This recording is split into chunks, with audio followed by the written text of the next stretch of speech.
Yeah. What's going on, D-Bags? Hope you guys are doing well. We're back here again with another episode of the Detox Podcast, episode 265 to be exact. And if you're new here and you enjoy music, podcasts, comedy, or hooping videos, do consider subscribing. We've got a whole lot of that stuff going on around here. When you do subscribe, leave a like or hang out with us in the live chat like you're going to do today. It helps us share conversations and laughs like these with more people. So do consider doing that. We have a ton of fun around here, and we'd love to see you stick around. Now, before I can introduce you guys to my guest this week and get into today's episode, I got to talk to you guys a little bit about vacation time. It's that time of the year. We got like 2 months max of beautiful weather here in the Midwest. We all know it. It's a sad truth. Right, but you got to take advantage of it while you have it, and then nothing feels better than taking a well-earned vacation. It feels good to just get away for a bit and enjoy yourself, and there's no better place to do it than with today's video sponsor, Alpine House 2. Alpine House 2 is a classic Swiss chalet duplex A-frame with a log cabin interior located directly across from Ski Brule Resort in Iron River, Michigan. Iron River specifically, gorgeous. And when I say directly across from the ski resort, I mean like you could throw a football and hit somebody off the chairlift. It's that close. Surrounded by forests, lakes, rivers, and Iron River more specifically, Alpine House 2 is the destination for fishing, hunting, hiking, and snowmobiling. Currently, Alpine House 2 is undergoing some amazing renovations that are going to transform it into the ideal spot for your next trip. They actually just finished a whole bunch of these within the last few weeks, and they were booked out last month. I think a majority of the month. They're almost finished booking for next month. So check out at Alpine House 2 on Instagram. That's at ALPINEHAUS2 on Instagram to stay up to date on more renovations, bookings, and more. Hit them up. That's at Alpine House 2 on Instagram. Let them know that Darren, Rita, Detox sent you, and they will set you guys up with a vacation there. Check them out. Shout out to Alpine House 2 for sponsoring this episode. Now, with all that good stuff out of the way, I'm excited to be kicking it with my guest this week. She's a singer, songwriter, filmmaker, and an author. Let's give a wet detox welcome to Valerie Lighthart. She's here in the building. Valerie Lighthart, is that your real name, by the way? Yeah, that's like your birth name? Thank you, Deb. Yeah. Really? Yeah. You sound like when I was reading it for the first time, because Coco, a friend of mine who's been on the show a bunch of times, told me about you. I thought you were like a Final Fantasy character or something. That's like a sick name, dude. Thank you like so much. Badass, really. I appreciate that. They popped off with the name there. Really lucked out. I mentioned that you're a singer and songwriter, also filmmaker. You've kind of got the accumulation of all of that coming out. Well, it'll be out by the time this airs, but we're recording this on Wednesday. It'll be out in a couple of days. This new thing you got. What is this new thing you got coming out? It is a feature film musical called Small Town Starlet. It is 6 songs, about 70 minutes, and a whole lot of heart. Holy shit. Yeah. 6 songs in 70 minutes. So how much of the film is the music? The songs are pretty short. So it's about like 1 2 to 3 minute song, like every 10 minutes. Oh, okay. Yeah. Wow, that's pretty decently spaced out. Thank you. Yeah. I try to let a lot of just scenes hold so that you can explore like the concepts, explore the characters. Like it's definitely not like one of those films that's just song back to back. Like it's definitely in and out. Yeah. Like so when you're going into doing something like that, I mean, as a musician myself, you know, sometimes we get ideas like we're working on a song and I'm like, oh, I could picture like a video treatment for this, or a video would be really cool to do something with this song. Did you go in like writing these songs thinking this is going to be a short film, or were you like, I want to do a short film right now, and then it turned into song? How did this come to be? So I had always wanted to make a musical. It was like a lifelong dream of mine. I have always loved musicals since I was pretty young, and I had probably half the songs already written that I just wrote for other EPs, but they didn't really find their home on that EP, so they kind of just got a little bit backburned, but I still loved the songs. Yeah. And then I wrote this whole script and put the songs in it so that they would have like a home that felt natural, a home that felt theirs. Yeah. And then I think I wrote 2 more songs after I wrote the script that like were specifically for the film. Wow. Yeah. Did you sit down were you just like bored one evening and you're like, you know what? Fuck it, I'm writing a screenplay today? Or like how did you decide to write a musical? Obviously you love musicals, but how did you just decide, tonight's the night I'm going to write a musical? I had wanted to do it forever, and then I was in the studio with a producer one day, and he was like, you should write a musical. And I was like, all right, I'm going to take this as the universe telling me it's time. Wow. Well, actually, as that producer telling me it's time. Yeah. So then within the next like couple weeks, I was just kind of brainstorming, watching movies, kicking around ideas. And then in like one day, I just wrote the whole thing. Whoa. Yeah, I think I was in Finley, just chilling. Really? Just like watching a bunch of movies, listening to music. I think it was when I had COVID and me and my boyfriend were just like holed up Yeah. having COVID. What was the like final spark that you like started putting pen to paper or typing it out, whatever? Like what was like the, all right, that's it. That's the first bit of this. I heard Pink Pony Club by Chapel Roan. Really? And I saw a whole movie flash before my eyes and I Wow. was like, okay, I think I can make that, but with these songs. You're like, you know? this is what it is. Yeah. Yeah. What's your favorite? You mentioned you've loved musicals for a long time. What's maybe a couple of musicals that you love? It's really corny. Please don't judge me. I love Mamma Mia. Here we go Mamma again. Mia. Oh, the second one. Oh, yes. Yeah. I laugh. I cry. That movie, it just holds your hand the whole time Yeah. in such a beautiful way. I just watched the first one for the first time really? What'd recently. you think of it? It was a lot for me, man. Really? It was a lot of. It was like Yeah. song. I'm used to. I don't hate musicals. To be Okay. fair, I know a lot of guys don't love musicals in the traditional sense, but I do like old Disney films that are pretty much musicals, Yeah, right? It's like exactly. song, scene for Yep. like 8 minutes or so, song. You know, Yeah. so I like Mamma that, but I Mia. was not ready for Mamma Mia. I guess I hadn't seen a musical since like Grease, and so it's been a long time Mm-hmm. Loved since I've Grease watched growing one. up. Yeah, it was probably when I was growing up, and so yeah, we just watched it the other day, and I was like, wow, can we just pause for a second and then talk as people? There was like 3 scenes in that movie that wasn't a song. Yeah. But yeah, you like that. I don't mean to shit. I don't No, mean to shit it's on- okay. Yeah. Mamma Mia 2, I feel like has more dialogue scenes. My film has a lot more like From what you're describing, traditional it's more of a regular movie scenes Yeah. than those musicals. Those musicals are a lot more song heavy yeah, than mine. But I don't know. I love them. yeah. I really do. I mean, you I really love the just- whimsy. I love the fatherlessness. I love the island setting. I love like all of the family themes and the identity themes kind of amalgamating into something that still feels really vibrant and fun. Yeah, one of the songs are bops from both movies. Even if, as someone who it was like song after song, I was like, shit, I'm just listening to an album at this point. I was Yeah. like, this is crazy. But there are a lot of really, really good songs in those movies. Absolute bangers. So, Yeah. Do which- you have a favorite one? I think Dancing Queen is probably Classic. like that's one that like Yeah. I could play anytime I finish a big moment in my life. Like if that could just play somewhere in the distance, I'd be like, Yeah. yeah, this is cool. That's I legit. feel that. So Dancing Queen Quality. is legit. The second movie, that's like that's a flashback, right? That's like her mom meeting the dads. So kind of, yes. It's like a dual storyline. It's the mom the summer that she met all the dads, and then it's also the daughter after the mom has passed away, opening Oh. up the hotel that her mom always wanted to run. So like realizing her mom's lifelong dream.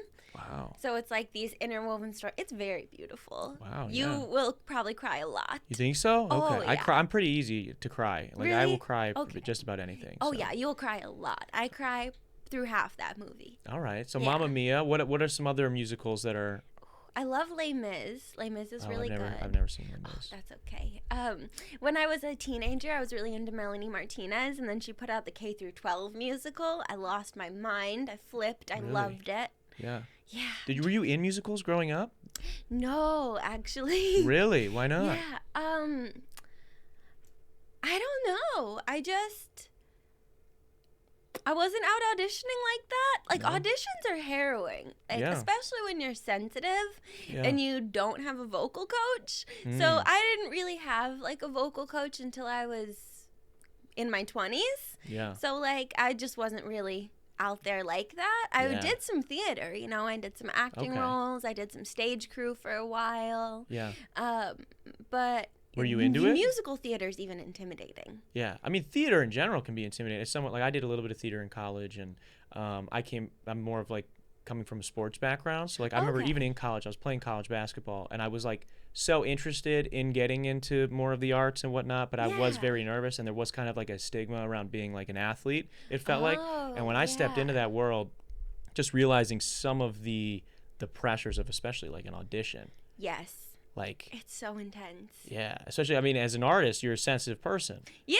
So Very it's much so. and I mean, and all actors will probably get this, where it's like if you're essentially just it feels like you're naked almost in front of this Yes. person, and they're just like, nah, like they're just smash or pass. Like, I mean, that's not all that it is, but that's how it feels, especially when it's a pass. Exactly. And then oftentimes it's like you're auditioning for roles that you don't even like. Yeah. And like then the director is making choices that you wouldn't necessarily make as a director. And sometimes there's weak writing, and it's like I really like projects where I can have a strong creative hand in every element from the ground up. I enjoy acting, I enjoy performing, but when I'm doing that and only that, I always feel so limited by just the edges of the role, Yeah, do you feel like maybe, have you had, I mean, obviously not to bash anybody that you worked with before, but do you think maybe that could be a flaw of some of the directors you've worked with too, that they're not, maybe their vision isn't lining up with what you want to do, but are they not open to that sort of collaboration? I wouldn't necessarily say that. I've been really lucky to work with very like nurturing and like kind directors who will see where you want to go with the characters and kind of like move with you. And ultimately, like when you are in that role, like as an actor on someone else's set, you are there to bring their vision to life. Yeah. So it's not even really, it's not about what you think of the character. It's about trying to really feel the pulse of what they envision for the character. Yeah. And I do enjoy that process, but I also have this like very ferocious need in me to make my own characters, to make my own settings, to cultivate how I want to see something visually. And it's not that I've had directors who have been like, no, we don't want that here. Like all the directors I've worked with have been so kind, so collaborative, really wonderful to work with. But also I wouldn't even say, oh, well, my vision is this, because it's not about my vision. You know what I mean? Yeah, but then I guess you still, like, fulfillment wise, you want to still work on things that you have.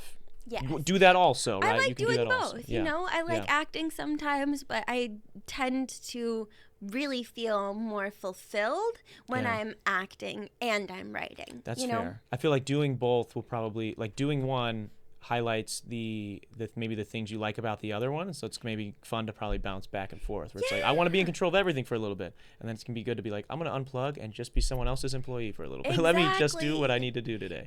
Like when you're writing and directing, there's also like the crushing responsibility that comes with it. So sometimes it's liberating to be like, oh, I'm not responsible for locations, I'm not responsible for the aesthetic of this, I just get to act. But I almost love the adrenaline of being responsible for everything, of running around the whole day, checking in on this person, checking in on this person, and kind of just like having a little bit of a hand in everything.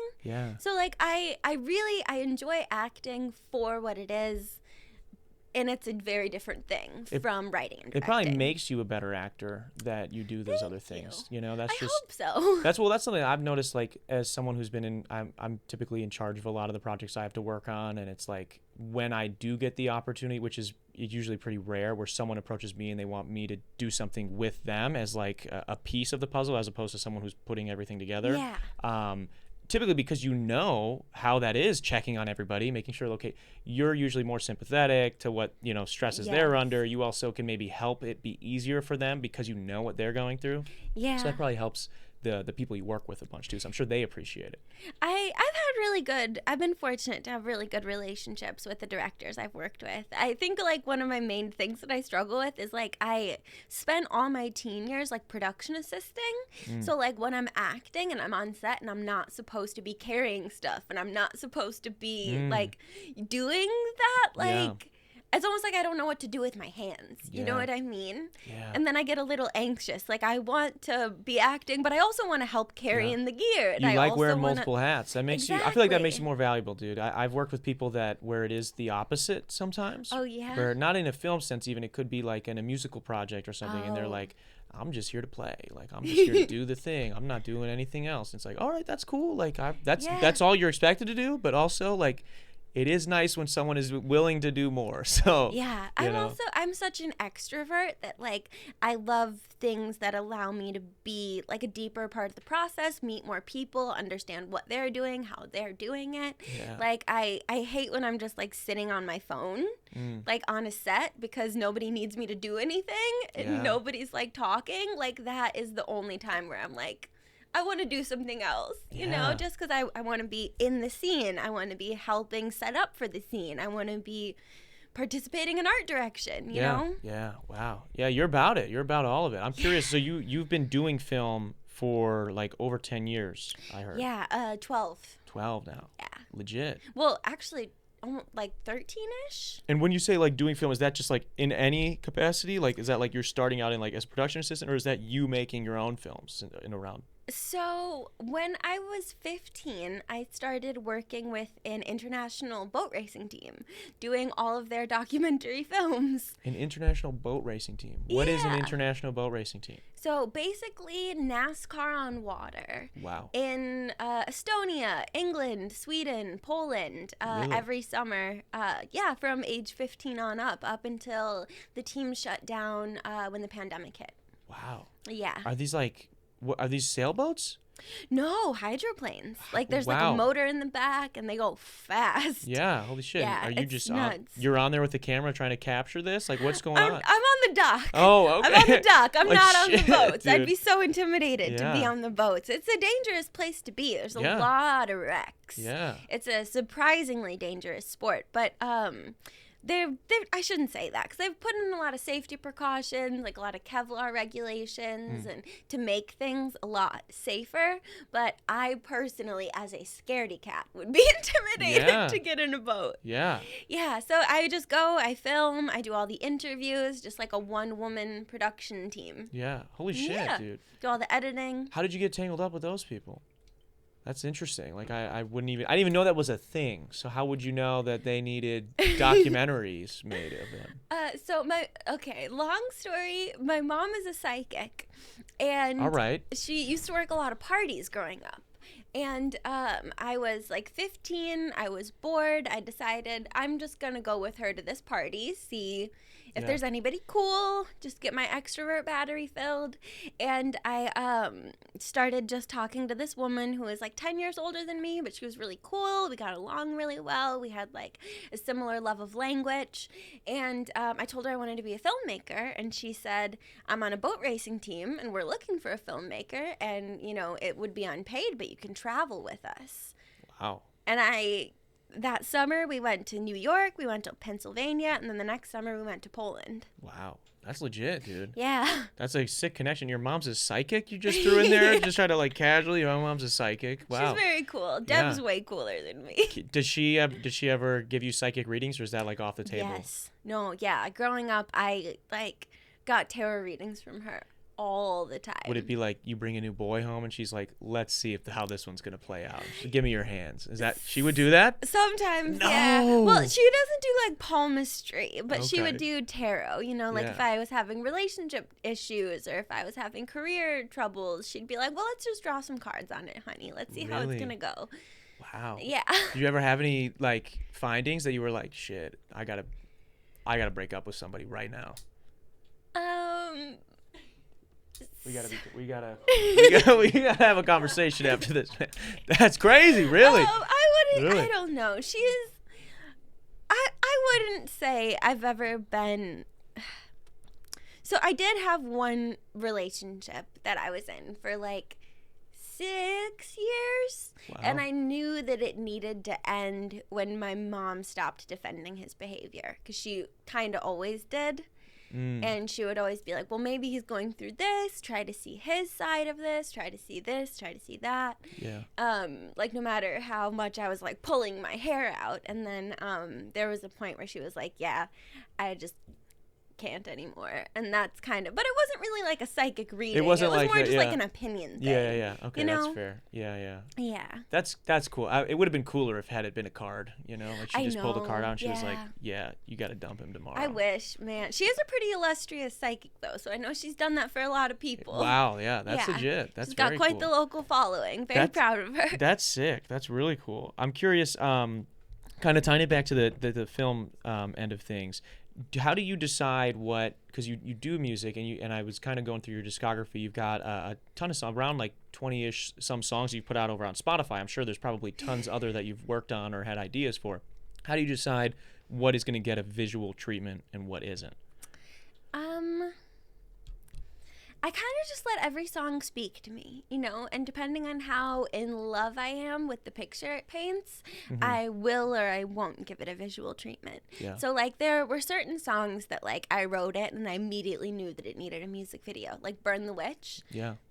As soon as that was written, I was like, we're doing a visual. Like, we have to. It's got to be this specific way. Like, that one I really was the most, like, intense and kind of granular about. Normally, like, when I'm directing, my directorial style is very, like, easy breezy. I kind of know what vibe I want to get, and I know that if the energy in the room is what I want to portray, it's going to come out like that.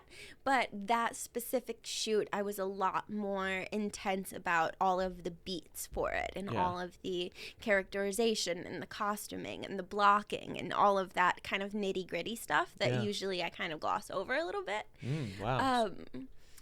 But some songs I've just never been able to really think of a video for either. So it really just kind of depends on how inspired I am. When you get that little burst of inspiration, are you like hard to stop? Like if you're like, it's got to be a video. If people are like, hey, Valerie, maybe we don't have the time right now, or maybe like money, like we'd have to find this. You're like, nope, it's happening. We're doing this. We're going to figure it out. Are you very like, I'm going to steamroll through this? Or how are you at like overcoming some of those hurdles? Because that's the thing with, especially as an artist myself, when it comes to making music videos, I know from talking to other friends of mine, people that either they shoot music videos or they're the people trying to get music videos made of their songs, resources and things like that can be super difficult. How are you at like maybe overcoming those hurdles, or is that something that deters you? I've been very lucky. I've been very lucky that I don't have a lot of people in my life who say no. I only have people in my life who say okay and how. And from there, I usually figure out the how. And normally, like music video shoots, they're cheap, they're quick, they're easy. The only things I've really struggled to find like the means to create are like more elaborate historical drama, film ideas, or like more, you know, intense and kind of heavy feature films. But I have so many friends who are just eager and enthusiastic and who just want to make things that I don't really have to overcome a lot of resistance. I usually just have to find a way to make it cheaper or find the money to make it. How important is that too, having people around you that are that enthusiastic? Because I know that's something, especially you're from Wisconsin, I imagine, right? Rural Wisconsin? Yep. I'm from rural Wisconsin as well. What part of rural Wisconsin? South of here, Twin Lakes specifically. Oh, so, wow. Yeah, okay. middle of nowhere. Yeah. That is pretty far out. Pretty in the small. boonies. Yeah. How? Okay. Where are you from? I moved around quite a bit as a kid. So like Grafton, Cedarburg, Richfield, and then Germantown. Oh, okay, cool. Yeah. What are like the population sizes of those? I couldn't tell you. You have a rough what like small suburbs. Oh, okay. Like they're about 30 minutes away from the city, so they're not like the tiniest places in the world. But when you're 11 and you don't have a car, they feel like the tiniest places in the world. Yeah, my town was like, it said 5,500 on the population, but it was a summer town. So it was really like 2,500, bro. And then in the summer it would like triple, but that's tiny. Yeah. It was really small. But so that's like the thing, you know, when there's not a ton of people there's in the pool to maybe pull from and be like, who would be enthusiastic about doing these types of things? And maybe the people that are, sometimes there's almost this like famine mentality of like, if I get a little bit of a thing going for myself, like one dude will buy a camera and he'll be like, I'm shooting music videos for everybody, $250. Who wants music videos? And it's like, all right, man, like, no offense, like the music videos aren't that great yet. Like, why don't we all just like try to make good music videos instead of like you squeeze me for $250 and then I squeeze you for $250 on a mix and then we're doing this? Like, why don't we just make it happen? A collaboration economy. Yeah. So it sounds really cool that you've been able to find people that are like, yo, let's just make something that we're all proud of, and that'll help us find more work essentially. I've been incredibly lucky. I've been so lucky. I think of all of the productions I've ever done, I only had to like pay for crew like one time. Really? I Yeah. never have the money, so it's not like I'm like withholding it and I'm like, you work for free. Like it's just, I'm always asking because I don't have it. I'm just like, hey, do you want to make something? Here's the idea. If you like it, I'd love to work with you on it, and if you don't, that's totally okay. And just kind of having that open door, so that way like the network and the friends that I do have, they can participate if it's something that resonates with them. But if it's not, they don't have any discomfort and like I have to carry this light around, and I'm pissed off about it. Yeah, and I try to keep the energy on set really, really good, because I always remember that everyone is there for free. How do you do that? I try to be really validating. I try to have good snacks. I was gonna say good snacks is big. Yeah, good snacks is important. What kind of snacks does Valerie bring on set? I like fresh fruit. I like chocolate, dates, granola bars. My mom has done craft for me like 1,000 times, and she rolls out the red carpet. Deb makes it rain delicious food on everyone there, and it's awesome. But also like sometimes putting together crew can be really difficult. Like for Small Town Starlet, I had like a whole handful of shooters who were all just friends who said, okay, I can do this for a day. I can't do all 10 days of production, but I could do 1 or 2. And Coco even. She shot a couple days of Small Town Starlet. Oh, really? Holy shit. Shout out Coco. Shout out Coco. She did great. She did a wonderful job. How did that work then when you were shooting this upcoming feature, which is premiering? It will have premiered by the time this is out, and you guys can check it out. It'll be linked down below in the description. How did you go? You said 10 days of shooting. Did you do 10 days in a row, or was this spread out? It was, I don't even remember if it was 10 days. I think it was more like 14 or 15. And it was spread out quite a bit, especially because like I have like a chronic pain condition. So I can't really count on my body to be like physically able to do 10 days in a row. So I would do like 2 days in a row, and then I would have a few days off, and then I would do a half day, and then I would have a few days off, and then another half day. So it was very much just kind of like feeling through it over the course of like 4 weeks-ish. Yeah, it was last summer, like all over summer. I was constantly thinking of, oh, this would be cool here, this would be cool here, this would be cool here. Did you have to reshoot anything if it was shot last summer? No. Wow. Yeah, I don't think we've reshot anything. That's really exciting. So this is stuff you worked on almost a whole year ago now at this point. Yep. Yeah. And it's gonna be, how does it feel that it's out now, especially as this is premiering? Terrifying, exciting, exhilarating, mostly terrifying. Do you get the blues when you release something, or do you get excited? I know when I drop a song, sometimes I'm like I'm really pumped, and then it comes out, I'm like, oh, that's it. I guess more so albums than songs, 'cause I do drop a lot of singles. Singles is kind of like, all right, whatever, I'm just having fun. But when I drop like a project, it's like you have all this build up, and you're fine tuning things, you're sequencing the album, you're doing the cover art, you're doing all this. Especially, it seems like you're very hands on with everything, as am I. Where it's like I'm picking every single thing that you were experiencing this I had a hand in, or I did myself, and it's like then it comes out. It's like you just gave birth to this thing. And now it's like already going off to college. You're like, all right, it doesn't need me anymore. So it's just its own thing now. I totally understand where you're coming from, and I think I do share in like a certain level of that. But I think I also tend to want to move to the next thing so quickly that once I'm done with something, I'm almost like relieved. I'm like, okay, finally, that's done, that's out. I don't have to tamper with it anymore. Just do this I can now. go. Because also like a lot of the like vocals that I'll write will be really challenging for me. So like just getting them right and getting them cut properly in the studio, it can take like 8 to 10 times. So by the time it's done, I'm like, it's done, and now I don't have to try to get this into a new vocal register. I don't have to try to get this into a new tone, into a new color. I could just push it out into the world and move on to the next thing. Yeah.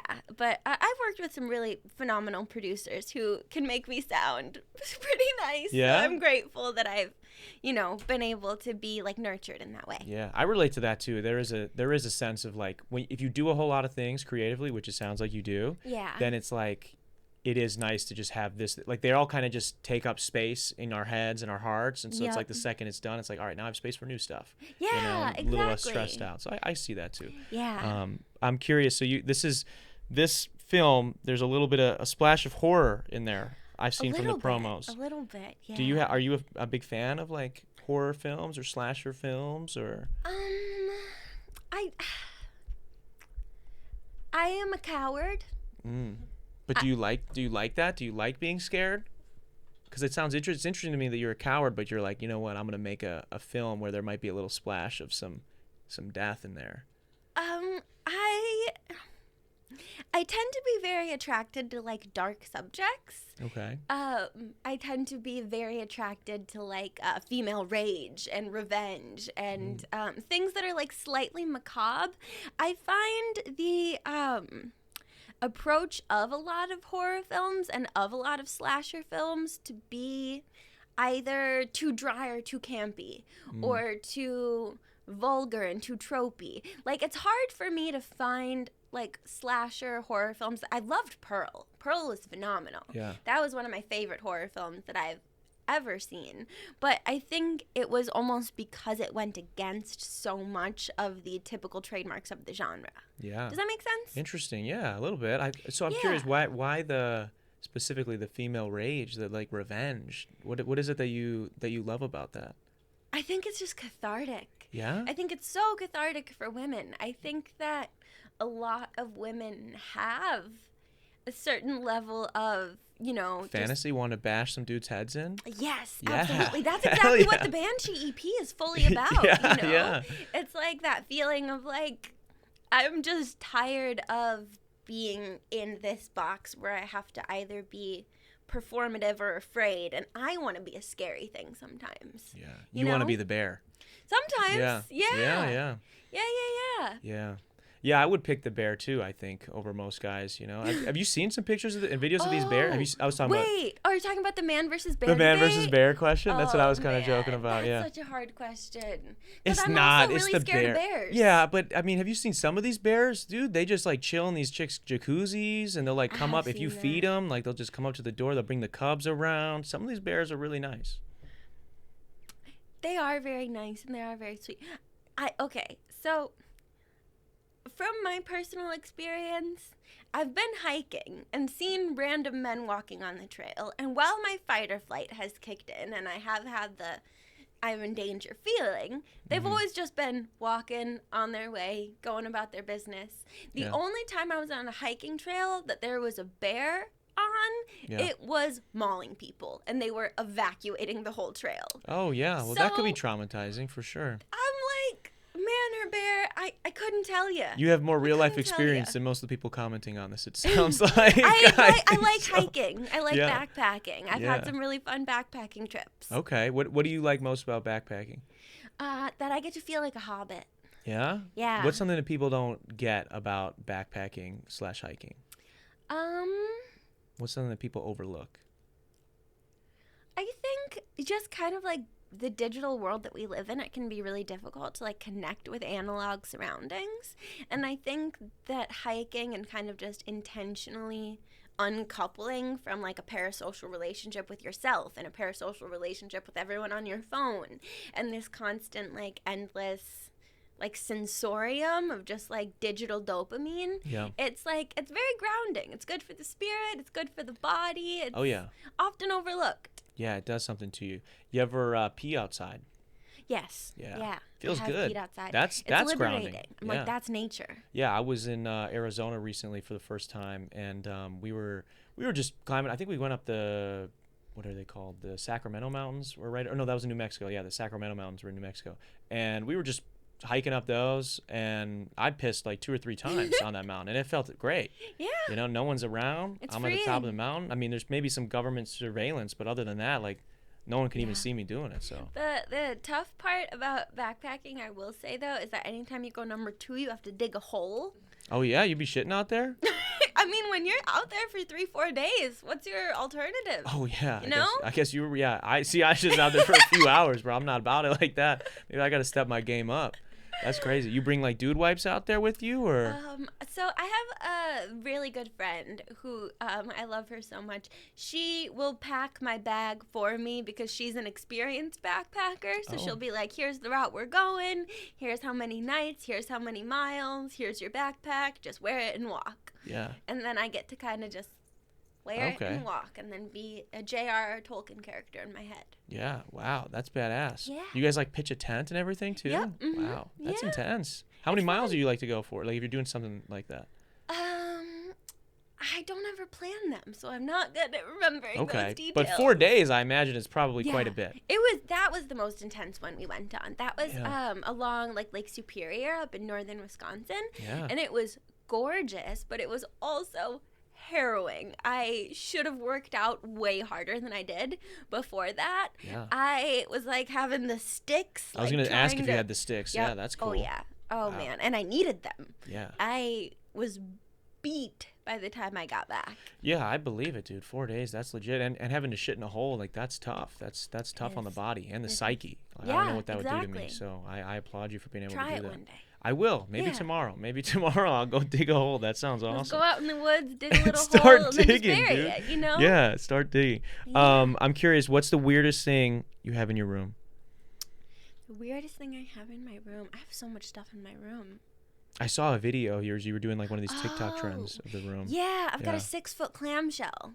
A 6 foot clam? Yeah, me and my friend Ella made it when I played Summerfest like 2 years ago. I like popped out of the clamshell to like start the set. Wow, did someone have to like roll you out in this shell or?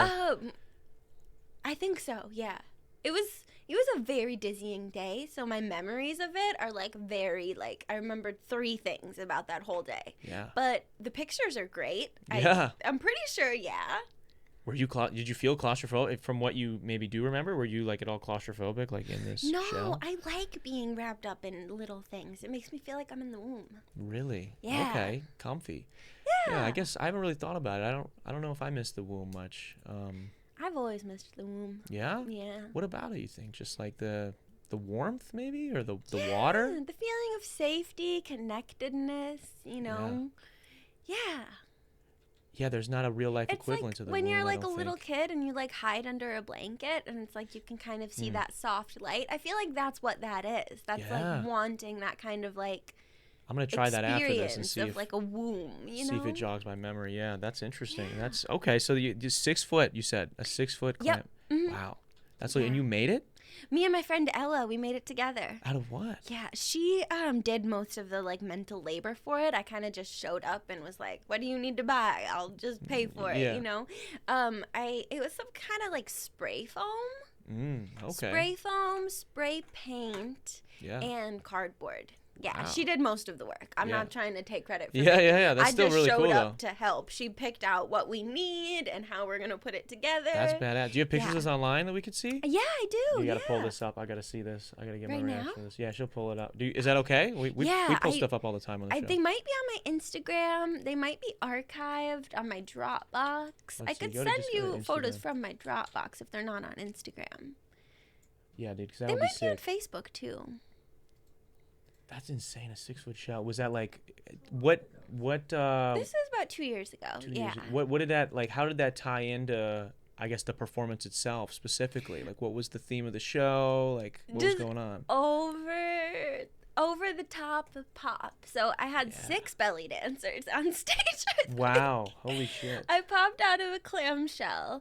I was opening for Fits in the Tantrums on like a Summerfest main stage. And like Gold was playing that day too. So I just like, I was trying to bring. Yeah, exactly. Yeah, I respect that. Yeah, and the clamshell was an homage to The Birth of Venus, which is one of my favorite paintings, which we actually just saw in Turin. Really? Yeah. Holy shit. That's insane. I mean, that's crazy. You got to like realize that and do it on stage. That's really cool. Oh, is that it right there? No, the performance that was one? the year after. Never mind. Okay, let's. Yeah, no, it's probably not on there. It's probably archived. Okay. You could. It's almost definitely on Facebook though. Okay. Would we be able to find it or no? Because I don't want to Probably, put. yeah. Okay, yeah. Let's see. Because that'd be say I'd like for them to see that. I'd like to see it for myself. That sounds pretty insane. Yeah, I was very stoked. Yeah, that's gotta feel cool. See, I get delusions of grandeur all the time where I'm like, we're gonna do this and this set piece, and me and my band, I was trying to argue with them that we needed to all do an outfit change in the middle of my last set, and I lost that battle, so it was just me doing the outfit change. But it's like I get those same ideas where you're like, dude, this has got to be the thing. Go to photos. Yeah. I just love like little theatrical flourishes. Okay, that was the year. Top left, where I'm wearing the crown and the pink corset. That was the year. Hopefully there's more shots of that. Well, at least pull that up so they can see that, and then you want to switch to the tier list option. And then right there. the look was my friend Abby Ferry. She did my hair. She built that whole pearl. I'll have to send you guys better photos where you can see the whole thing. Yeah, send them. I had 2 photographers that day, so we have tons of images. Is that piece that you wear, like the headband thing, is that, or the crown, is that a custom, or is that? No. Oh, that's okay. No, that was just something we picked up for the show. But the pearl, you can kind of see it coming down next to my corset. That was like a whole pearl bodysuit, like here to here, just layers upon layers. It was gorgeous, and that was fully put together by my friend Abby Ferry, who also did all of the hair and makeup looks and the styling for the Love and Money music video too. Wow. Which Melee was on. She was also on your show. Oh, really? Yeah. Holy shit! Yeah, she's really cool. She's really cool. Yeah, Melee's in the Love and Money video. Yeah, that's insane. That's insane. Yeah, custom pieces like that are legit, dude. So I have a lot of respect for that. Incredible. I was like so floored and honored to be able to just work with people on making that show so theatrical and huge. Yeah, no, respect to you. Respect for doing that. I applaud the audacity to shoot for that, because that's the thing. Like coming from a realm of, I do pop and singer-songwriter stuff, but a lot of hip-hop, especially was what I was doing starting up.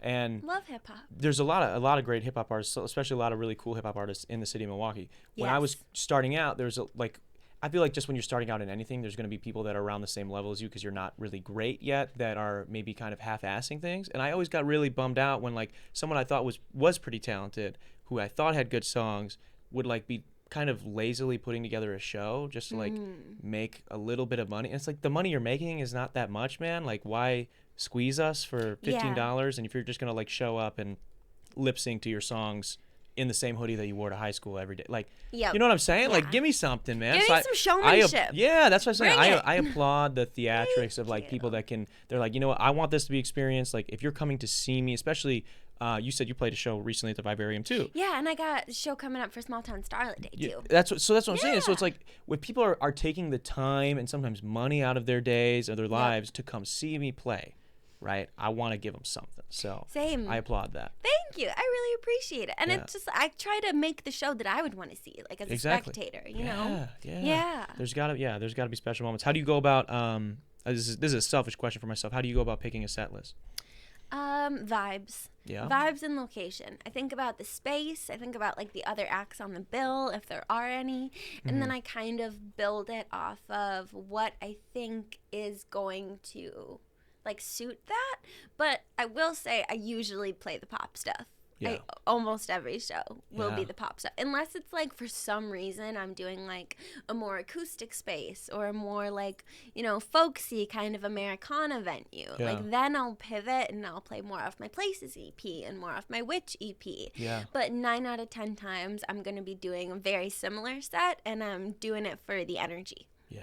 Yeah, that's a good way. That's how I like to gauge it too, is off the energy. I like to do sort of think of it almost as like a roller coaster of sorts, or like if it's like 3 separate 3-act things almost in the show, where it's like it's got to come up, it's got to go down, then we're gonna have a moment, you know, then up and down, and then, you know, you finish really big.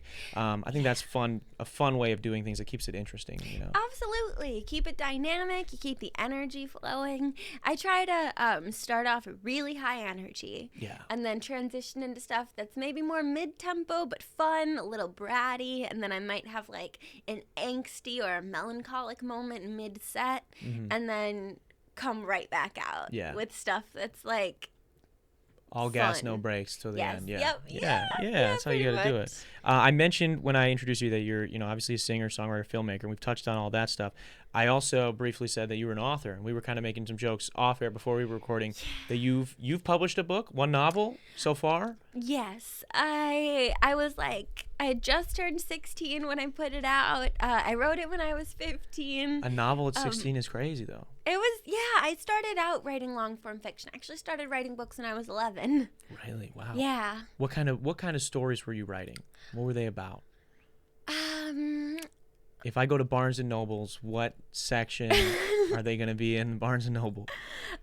Fiction. All fiction. Okay. Yeah. They tend to be about relationships usually, like not necessarily romantic relationships, a lot center on like familial relationships. That is a major recurring theme in my work, is just the wounds that come from our earliest life and how that reverberate throughout the rest of it, and trying to grapple with, make sense of, and square what that means about you with who you are today. If that makes sense. What type of familiar theme, like family themes, are you touching on? What types of things are these things that affected you maybe potentially growing up, or is that where you're drawing on? Usually, yeah. Usually. I feel that. I same way, dude. Same thing here. A lot of my stuff's gonna touch on that stuff too. And I think a lot of it is universal. Like we all have moments of feeling rejected by our families. We all have moments of feeling like the runt of the litter, or feeling, just that kind of what made you gnawing. I don't know how personal you want to get, but what's something that maybe in your life, a time where you felt that you were the runt of the family, the black sheep of the family? Pretty consistently up until adulthood. Really? I love my family very much, and I have great, wonderful relationships with all of them as adults. But growing up was really hard.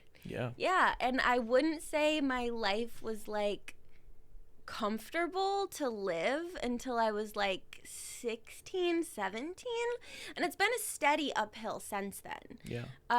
But like everything up to that point was just a lot of feeling misplaced, a lot of feeling uncomfortable and rejected, and not necessarily like okay, you know? Did you know that then? Did you feel that way then, or was that something that like, maybe you had like the symptoms of those things, like maybe you were acting in ways that you weren't super proud of, and then as you maybe looked back on that, you learned like, oh, that's what was going on? Was it something like that? I know for myself, I've always been a very anxious person. I don't think I was always as depressed as I am now, but I was very anxious growing up, and I didn't really understand what it was. And obviously after doing some therapy and some self-reflection, then you're like, oh, that might have been what was going on. Maybe that interaction is what was, why I felt that way.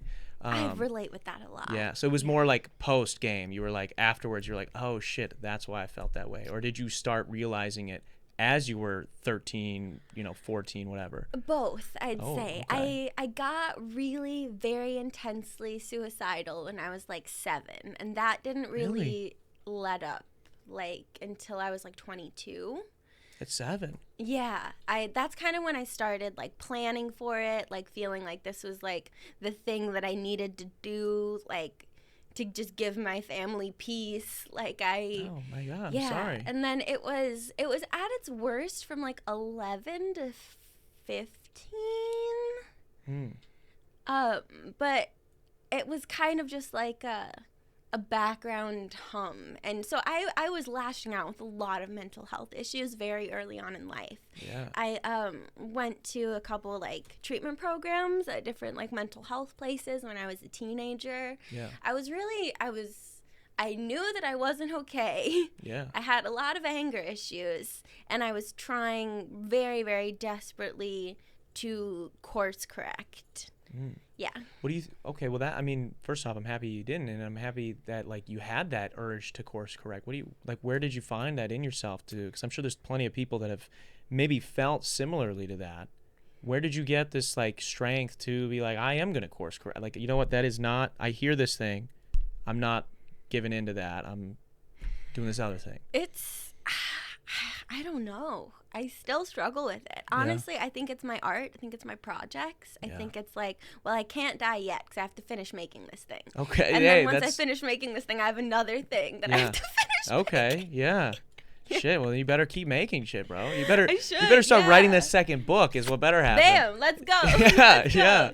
No, I do feel like my mental health now is better than it's ever been, which I'm really happy about. But I do have like a trauma disorder. Yeah. Yeah. Yeah, it can be, trauma, especially like childhood trauma, I feel like is such an interesting thing because of like what's going on with your brain as you're growing up. It's so Like, sensitive. you can experience trauma at any point in your life, for sure. Yeah. But it would specifically when, you're a kid, those like trauma, like it's basically scars on your brain. Those can essentially, they can heal in very different ways than they would if they happened later in life. And so that can be interesting struggles that we will carry with us. So. And it's hard, like being like, oh man, I have brain damage. That sucks. Yeah. Well, it's like, and it's interesting as you maybe, you're doing the work. First off, you're creating really cool stuff, which I'm sure is fulfilling and makes you feel better as well. Absolutely. On top of that, you've actually gone to things to try to course correct. You've done programs, you've done therapy, you've done these things. I'm a big advocate of and when professional help. Yeah, and when you're doing those things, like it's interesting. I know even in myself, like if and when you get help, and then you can start to like notice some of these patterns, and you can start to like realize what you're doing. It doesn't immediately make that go away. Like it doesn't go away just because I know what it is now. It does help. That's definitely step one. But it's like it's this interesting thing where it's like even now that I have the tools, now it's like, oh wow, well I know that's wrong and I know why it's there, but it's still there, and I have to like figure out a new way to like program my brain to go around that. Yeah. It's interesting. It's weird. The brain is very mysterious. Yeah. It's a tricky little creature up there. Oh yeah. It can be a pain in the ass. But we were getting to the book. So you mentioned that you wrote a book, your first book at 16. Well, you wrote it at 15, published it at 15, or published it at 16. And you're 27 now. 27 now. Yeah. Okay. Looking back, what's your favorite thing about this book that you wrote when you were 15? And what do you wish you could do differently? What's the name of the book, by the way, for people that maybe are interested? He's Got Problems. He's Got Problems. Yeah. Oh, okay. Is there smut in this book? Is there some smut going on? Not much. Okay. Not much. I was gonna say. The main character, he has a crush on his uncle's boyfriend, and his crush is like pretty intense, but he doesn't ever get to really like act on it because it's his uncle's boyfriend. So. Yeah. Oh, okay. Yeah. Wow. This is intense. Yeah, he's got problems for real. What? He does. Yeah. So what? Okay. What's your favorite? What's your looking back on it now at 27? What can you like give yourself some credit for as a 15-year-old author? What's one thing you give yourself credit for? That's a really kind question. Thank you. It's very raw. It's very, very raw. It's very emotional, and I think it is kind of surreal in its emotionality, where it can kind of like blend the line between what's actually happening and what the character like feels in their body. So I think that's really interesting. Yeah. That is something I'm really happy that I explored and that I played with. And I think one thing I would change about it is maybe a little bit less of my half-baked opinions. Because there's quite a lot of 15-year-old opinions that I don't stand by. Okay, yeah. That are in there. Yeah. Shit. Well, maybe we gotta have a second. Maybe the sequel book will be coming out soon. Maybe. What would a sequel to He's Got Problems? What would we title that? I actually did write a sequel. Wow. It's like 600 pages. Yo, that's fucking sick. It was multi-POV. It was like following all of the characters. That's badass. Like after the end of the book. Like the first book was like limited point of view, first person. Yeah. And then the sequel was like all the main cousins in the book as they go on this like very strange expedition where they're kind of being exploited by like much older people who they just think of as like very glamorous and like very cool, and then they realize slowly throughout the course of the book like these people are not cool. Yeah. And That's what the sequel is That's what about. the I just sequel is never about. put It it just out. never made it. It's just Okay. kind of incoherent. Like the plot is very rambling. It's just kind of like emotional beat after emotional beat Yeah. without really like a coherent arc or like Yeah. a moment for air. So I'm just like, I just left it in my Google Docs. Never saw the light of day. Yeah, that's fair. I've got a million demos like that too, where it's Yeah. like, you know, if a song is done, I went through a million versions of it and I'm happy with this. And I'm done with it, I should say, right? Yep. Whereas if it doesn't come out, it was probably similar. It was like, it just doesn't make sense. Yeah, it Leave just it. like doesn't, there you have a soft spot for it, but there's not a drive in it to be Yeah. like, oh, this says something, Yeah. you know? Yeah, that's true. What are we at time wise? We're at 1:36. I What do we think got? I have like another 10 minutes. We got a couple minutes. All right, Yeah. because we'll take some pics and stuff after, so I don't want to take up all our time. I'm curious. I listened to an interview I think you did with, it might have been 88.9 or somebody around there, I love 88. and I was interested that you said in that interview that you were like tone deaf for a long time. Damn near, yeah. Really? I Some people would say I still am. So Oh, that's I'm interesting. I'm curious, how have sorry. you overcome this tone deafness? a lot of vocal training. Yeah. A lot of just listening to keys on the piano and Mm-hmm. singing them back and doing the thing where you play 3 keys at once and you try to identify each one. And just a lot of like vocal lessons. I did like 2 years of like professional vocal coaching, and then my opera singer in my band is like my informal vocal coach now. Yeah, yeah. So just a lot of learning, a lot of very intentional humbling myself and What- just starting from the basics. Yeah, it is humbling when you start Yeah. vocal lessons. I Oh, know yeah. that very well. That, Oh, yeah. What's like for you? What's the toughest part about, when you're starting, before maybe you're doing the vocal coaching? I'm sure you probably were writing songs. You probably had a pull to make music before Yes. that.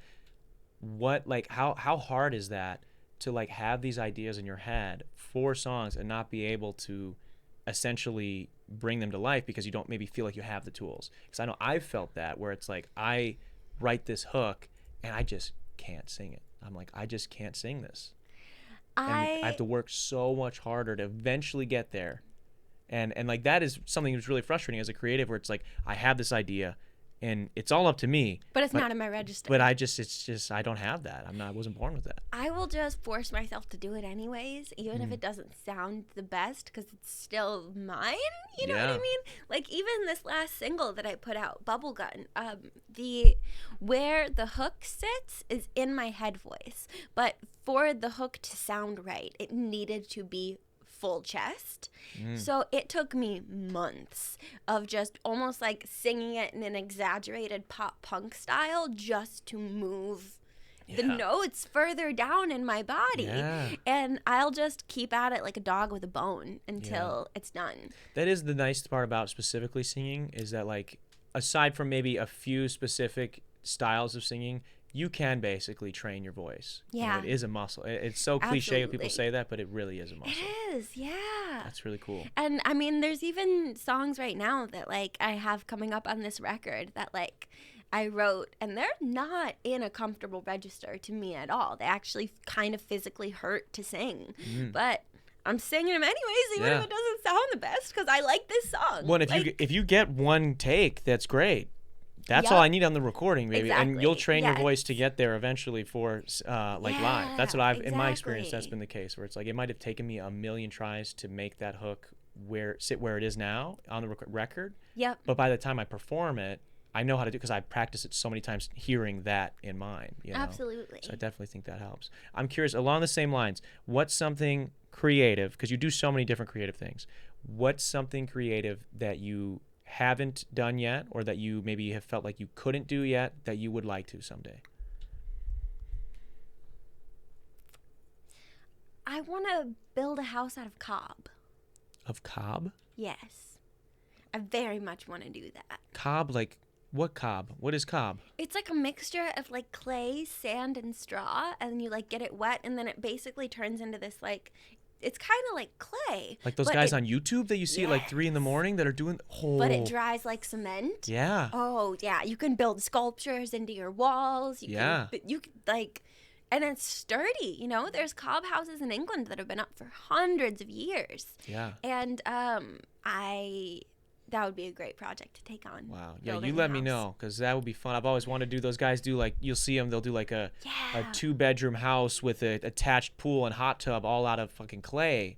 And I want to do that. Yeah, that's I'm down, bro. Call me for the time Hell lapse. yeah, I want to I fucking will. mold some of that Be shit. like, Darren, we're doing Yeah, top right now. yeah, Let's hell go yeah, through. that's awesome. Yeah. Well, any questions for me before we wrap up today, dude? I really appreciate you taking the time to be here. I'm excited to check out your music. Tell me what of your music you like the best. What Oh, best wow. exemplifies your sound? Yeah, I'm terrible at answering that question, but I guess the people would say online. I had a song called "Fine" that's about my mental health and depression specifically. That's probably my most popular song.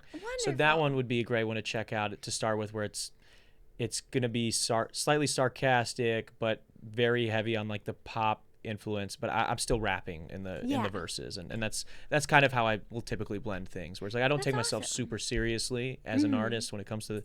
I'm not the greatest rapper in the world. I'm also not the greatest singer in the world. But I hope that I can make a fun song that you'll listen to. So That's wonderful. I would say check out "Fine." Yeah, that's Check a out good Fine. song. Yeah. I'm excited. Thank Yeah, you so I never much. get to plug my music on the show, so I appreciate you for Nice, that. Of course, There you yeah. go. I'm excited to listen to it. Yeah, appreciate that. Well, yeah, thanks again for taking the time to be here. I know Thank you you've so got a much busy for day ahead of having you. me. So, yeah, thank you. I want to say thank you to everyone who tuned in live today as this is premiering, as well as listening days after over on Spotify or Apple Podcasts. I want to say a quick shout out to our patrons. They're up on the screen right now. If you guys are interested in getting behind the scenes access to extra podcasts, extra videos, as well as a series where I break down, I mix, master, write, record every single one of my songs, go to patreon.com/Darren Rita, and you can help support the channel for as little as $1.